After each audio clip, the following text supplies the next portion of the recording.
Dutton Ranch Season 1 Final Episode Spoilers. Carter discovered Rob will poison Beulah'S drink. Hello and welcome back to my channel, viewer. With just 2 episodes remaining in this first season of Dutton Ranch, we knew that a rich backstory for Beulah Jackson and an unsurprisingly outstanding performance by Annette Bening were inevitable.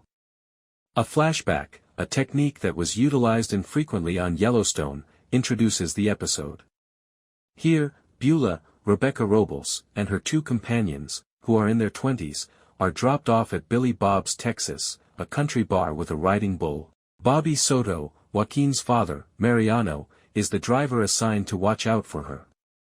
While Beulah enjoys the attention of Luke, a handsome Six Flags mechanic named Cameron Cowperthwaite, Mariano, who is still working, drinks coffee at the bar. He shows her how to dance to some Willie Nelson music as they become flirtatious. Mariano, who is happily married, is the target of the bartender's advances, but she eventually gives up and acknowledges that Luke hired her to divert Beulah'S driver so he could take her away. In a panic, Mariano rushes through the crowd and gets into his truck to find her. When he eventually gets close to a convenience shop, he discovers the young Beulah bleeding, unkempt, and without a boot. Horrified, they decide on a pretense that will shield them both from her father's fury. She tumbled off a mechanical bull. If this turns out to be Rob Will's origin story, it's a grim one and much different from the one she gave Beth in their heart-to-heart last week. Back in the present-day timeline, Beulah is looking gorgeous in a white suit embroidered with blossoms. She arrives at the bunkhouse of the 10-Petal Ranch with both good and bad news. The cowboys aren't invited to the ranch's anniversary celebrations this year. Their hedonism creates too much of a headache, but she did put up an open tab at a neighborhood bar so they can wreak all the havoc they want there. Not a bad deal. In preparation for the big day, Beulah goes into Martha Stewart mode, analyzing even the slightest detail of the setting, e.g. how a chef is chopping up an orange with the wrong knife. Orana is likewise dolled up in a floral outfit and dramatic dark red lipstick, while Joaquin is sporting his freshly fitted cowboy hat. With only 2 episodes left in this initial season of Dutton Ranch, we knew it was only a matter of time until we got a meaty backstory for Beulah Jackson and an unenterprisingly wonderful performance by Annette Bening. A flashback, a technique that was utilized infrequently on Yellowstone, introduces the episode. Here, Beulah, Rebecca Robles, and her 2 companions, who are in their 20s, are dropped off at Beulah'S, Texas, a country bar with a riding bull. Bobby Soto, Joaquin's father, Mariano, is the driver assigned to watch out for her. At the bar, Mariano sips on some coffee, as he's still on the clock, while Beulah enjoys the attentions of Luke. Cameron Cowperthwaite, a handsome Six Flags mechanic. He shows her how to dance to some Willie Nelson music as they become flirtatious. Mariano, who is happily married, is the target of the bartender's advances, but she eventually gives up and acknowledges that Luke hired her to divert Beulah'S driver so he could take her away. In a panic, Mariano rushes through the crowd and gets into his truck to find her. Eventually, he approaches a convenience shop, where he discovers the young Beulah disheveled, injured, and without a boot. Horrified, they decide on a pretense that will shield them both from her father's fury. She tumbled off a mechanical bull. If this turns out to be Rob Will's origin story, it's a grim one and much different from the one she gave Beth in their heart-to-heart last week. Back in the current era, Beulah is stunning in a white suit with flower embroidery. She shows up at the 10-Petal Ranch's bunkhouse to offer some bad news and some good news. The cowboys aren't invited to the ranch's anniversary celebrations this year. Their hedonism creates too much of a headache, but she did put up an open tab at a neighborhood bar so they can wreak all the havoc they want there. It's a good deal. In preparation for the big day, Beulah goes into Martha Stewart mode, analyzing even the slightest detail of the setting, e.g. how a chef is chopping up an orange with the wrong knife. Orana is also dolled up in a floral frock and bold dark red lipstick, while Joaquin is sporting his freshly fitted cowboy hat. We understand why Joaquin is like a son to the Jackson family.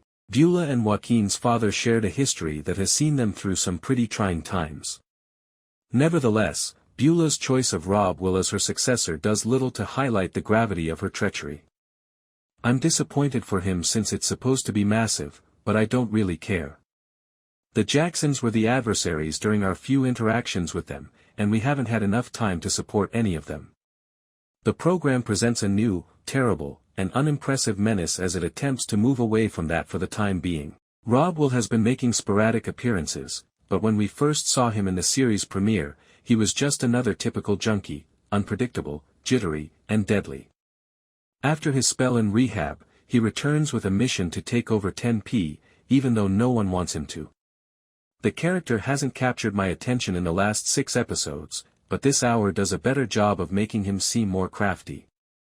It's in the way he speaks to everyone, knowing exactly what buttons to press. Knowing that Chet had nowhere to go, he took advantage of Chet. Rob Will was willing to let Chet die because he knew he was a terrible shot. He appeared to be a caricature of a villain in Dutton Ranch Season 1 Episode 6, but this hour gives him more depth. He is not Beulah, though. Someone with Beulah's stature has the power to inspire dread simply by being there. She possesses the knowledge and means to confront nearly anyone who comes into contact with her. Rob Will's best strategy is to commit murder, and sooner or later murders are caught. 10 horsepower 190th is the kind of episode that I appreciate. It's almost like a bottle episode where there is nowhere for anyone to go to. Confrontations are inevitable if they occur. And for Carter, it's the fact that he might have shot above his station with Orana.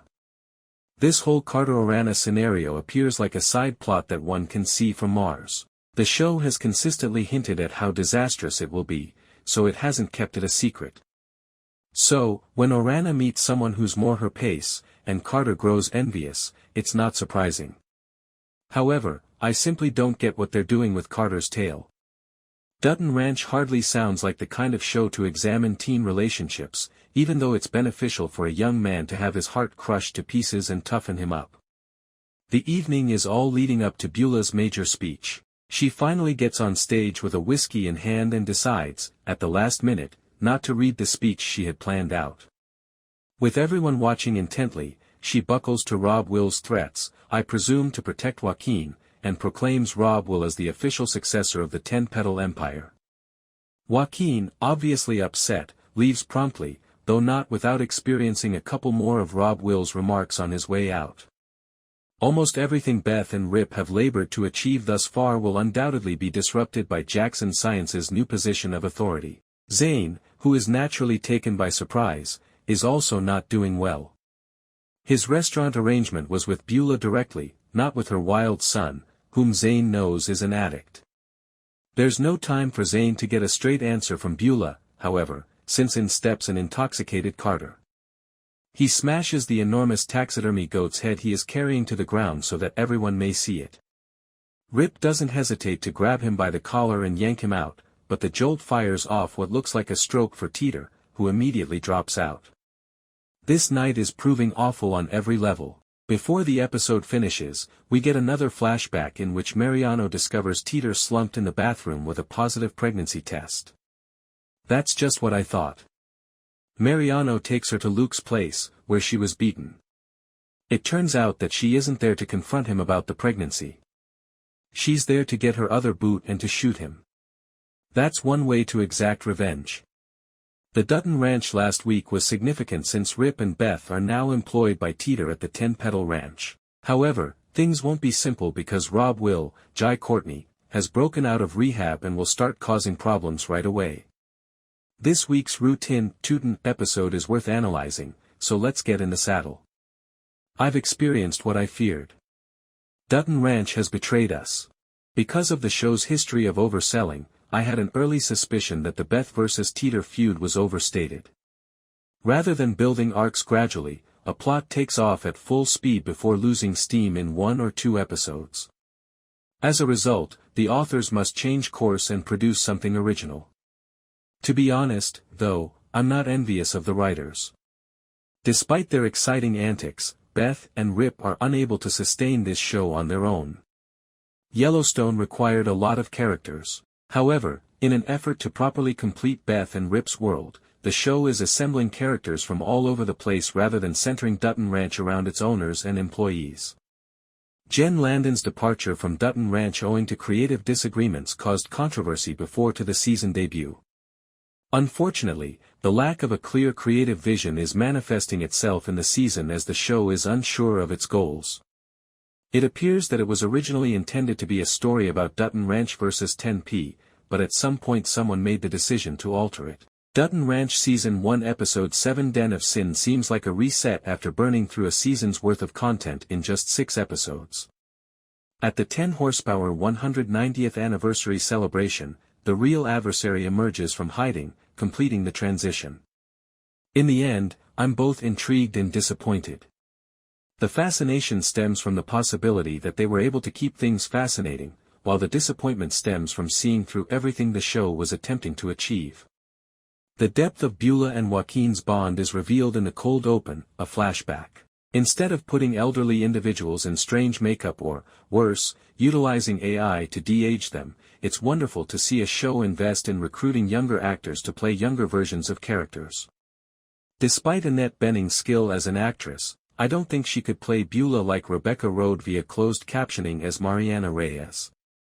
Each actor contributes a unique energy based on how they interpret a specific period of a character's life. Given that Beulah's son, Joaquin Reyes, Juan Pablo Raba, has the same last name, the calls suggested that Beulah is collaborating with the Mexican cartels, a story device that executive producer Taylor Sheridan loves.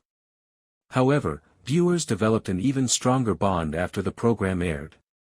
In the second season of Yellowstone, Rip picks up Walker, Ryan Bingham, a new ranch hand from Texas, when he is released from prison. The savagery of the Yellowstone operation reminds Walker of a ranch he used to work for in Texas before he left. He later tells another cowboy in the bunkhouse whose name is literally Cowboy. "Reminds me of that place down on the border," he replies. King drug runners, militia, and all that shit. Rip stated in Dutton Ranch that Walker offered him the tip about the Rio Palomino Ranch for sale, even though Walker left to travel the professional rodeo circuit at the end of Yellowstone. According to the fan idea, Walker's former Texas ranch might have been the Jackson family's Tempetal Ranch. By the end of Dutton Ranch Season 1, viewers might find out. After being forced to kill their entire herd of cattle, Rip and Beth both start working for the Jackson family in the most recent episode. They understand that it's important to keep your friends close and your enemies even closer, but they also need the money. While they're looking for strategies to defeat the Jackson family, they might even discover Walker's possible relationship to the 10 Petals. However, not everyone is on board. Walker hasn't shown any indications of making a comeback, despite the fact that it would make for a fantastic appearance in a Dutton Ranch episode. Additionally, this is a fantastic notion, as one fan pointed out in the r/Dutton Ranch TV series Reddit thread, but I don't think the writers should be given much credit for remembering what Walker said. However, you can always rely on Yellowstone enthusiasts. The theory is good enough to be added in retrospectively should Walker ever return, even if it turns out not to be true. The 10 Petal Ranch is a profoundly ingrained and historic property that dates back about 190 years, long before the Alamo fell. It has been securely controlled for many generations by the Jackson family, who serve as Rio Palomino's local counterpart to Montana's fabled Dutton family. Beulah Jackson, the family's dominant matriarch, is immediately and intensely disliked by Beth from their first encounter. She vividly and scathingly refers to her as Sir Grizzly in Gucci. Similar to the Dutton family, the Jackson family and their extensive ranch enterprise are veiled in layers of moral compromises, hidden scandals, and dark secrets. In a way that is strikingly similar to the late Governor John Dutton, Kevin Costner from Yellowstone, Beulah uses pure willpower and unwavering resolve to keep the entire empire intact. Rob Will, Beulah's severely disturbed son, is at the center of many of the Jackson family's embarrassing episodes, personal failings, and fierce sibling rivalries. Rob Will has caused numerous issues that the family has previously been able to ignore. He is a violent, psychopathic, and drunken person with a long and unsettling history of destructive behavior. But this time, he went too far by killing Wes on the spur of the moment and abandoning the body on the nearby Dutton Ranch property. In reaction, Beulah gave Juan Pablo Roba, her other son and main family fixer, instructions to take care of the cleanup and damage management. Rob Will was quickly taken to rehab by Joaquin, but Wes's abrupt disappearance has already caused mistrust and suspicion among the ranch workers, leading to fights breaking out inside the bunkhouse. After being abruptly elevated to take Rob Will's place as supervisor, Chet Hart Denton, who witnessed the murder, is now totally overwhelmed. Wes, as we understand why Joaquin is like a son to the Jackson family, which only serves to exacerbate an already tense situation. Because of their common past, Beulah and Joaquin's father have experienced some really difficult moments. Nevertheless, Beulah's designation of Rob Will as her successor doesn't do much to highlight the gravity of her betrayal. Son, you are needed by your family. Whiskey Limits, the 8th episode of the Dutton Ranch, is more than just a new chapter in this tale. At this point, everything begins to fall apart. The conflict between families becomes intensely personal as the balance of power shifts and allegiances break. We get flashes of mayhem in the teaser, with Rob Will taking charge, Beulah Jackson struggling for her life, and Rip Wheeler discreetly assembling jigsaw parts that shouldn't be there. This is the bit that most people are overlooking, though. This episode is about more than simply survival, it's about treachery, and by the time it's all over, someone's world might never be the same. The narrative no longer has the air of a slow-moving ranch drama. It seems like a ticking time bomb. The story starts with Beulah Jackson, the most powerful member of the Jackson family and the one person keeping the entire empire together, lying in a hospital bed and barely surviving. Her collapse is symbolic as much as physical.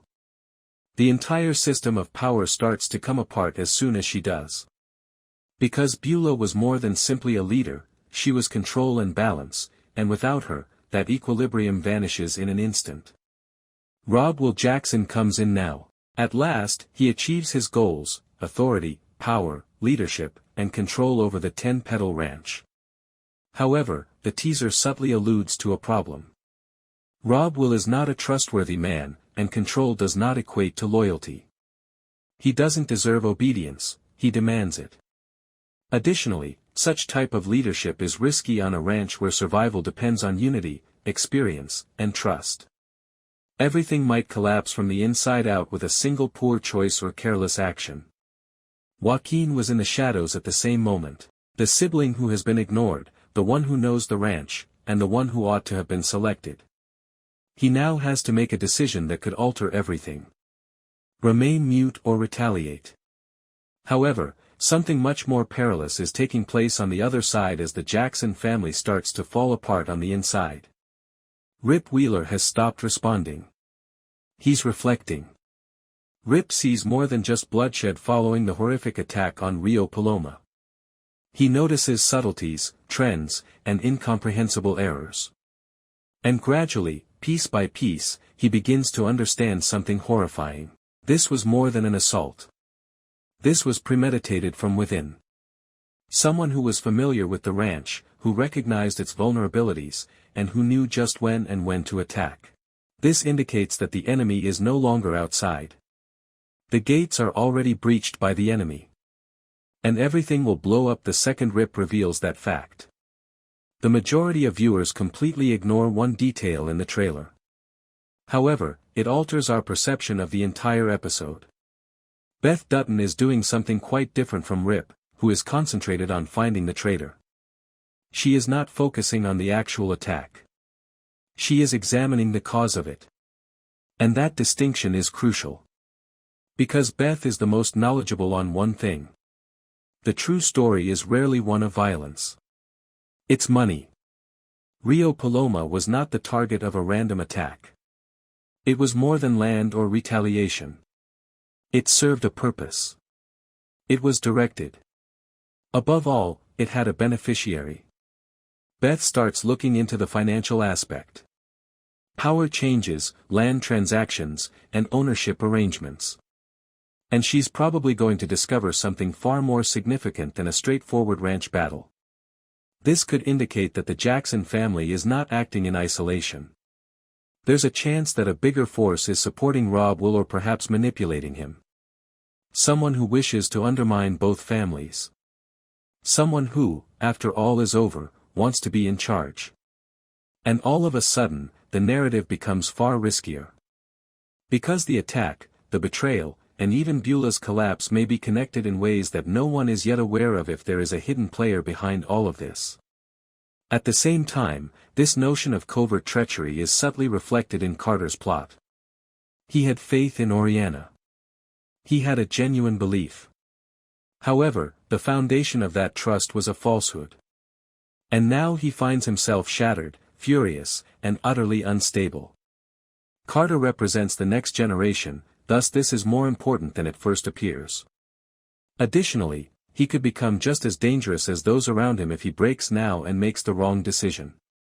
Thus, the younger generation is gradually disintegrating while the elder age struggles for dominance.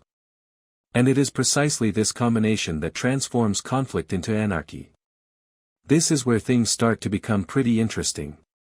A very risky scenario starts to emerge if we make the connections between Beulah'S abrupt collapse, Robb Will's ascent to prominence, Rip's discovery of an inside trader, and Beth's discovery of deeper financial motivations. Beulah'S illness might not be a simple medical emergency. The timing couldn't be more ideal. She passes out immediately after being coerced into designating Robb Will as her heir. That poses a query that the program hasn't yet addressed. Was she overextended? Or was there another factor at play? This might indicate that someone requested her to move aside. Removed from power long enough for control to change, but not necessarily dead. And Robb Will's position becomes much more dubious if that's the case. Let's continue now. Who might be the traitor within Rio Paloma? This individual might not be acting alone. They may be associated with the same broader force that Beth is looking into. While turmoil erupts outside, someone is providing information from within. This is the most hazardous scenario. What if a close friend or relative is the traitor? Someone that Rip and Beth both trusted. Because that would account for the attacker's extensive knowledge. And if that revelation occurs in episode 8, Rip might be totally destroyed in a manner never seen before. At last, Carter. He might make a crucial error as a result of his emotional breakdown. Not deliberate betrayal, but a pain-driven choice with dire repercussions. And in a tale like this, a single error might set off a domino effect. It's obvious that episode 8 is laying the groundwork for a huge finale. Whiskey Limits is a warning and a breaking point in and of itself. Every character hits their breaking point at this point. Robb is likely to make a choice that drives his own people away, further undermining the Jackson family. Joaquin might at last take the initiative, escalating internal strife into a public dispute. Rip will approach reality more closely. And there won't be any hesitancy or forgiveness once he finds the traitor. Beth will unearth something more significant than anticipated, potentially disclosing that this conflict is not merely between two families but rather a component of a much greater scheme. Additionally, Carter might eventually either grow stronger or lose himself entirely. At least one significant connection will be destroyed by the end of this episode. Since this is no longer about property, one significant truth will be revealed, and one choice will set the stage for a conclusion that could alter everything. It's a survival story, and not everyone will survive. At the same moment, everything is collapsing. A traitor lurking in the background, a rising despot, a dying leader, and an unspoken truth. Who breaks first, though, is the true question. Do you believe that Beulah'S fall was entirely natural? Or is there a darker side to it? And who do you think Rio Paloma's traitor is? Episode May 8th prove us all incorrect, so share your theories below.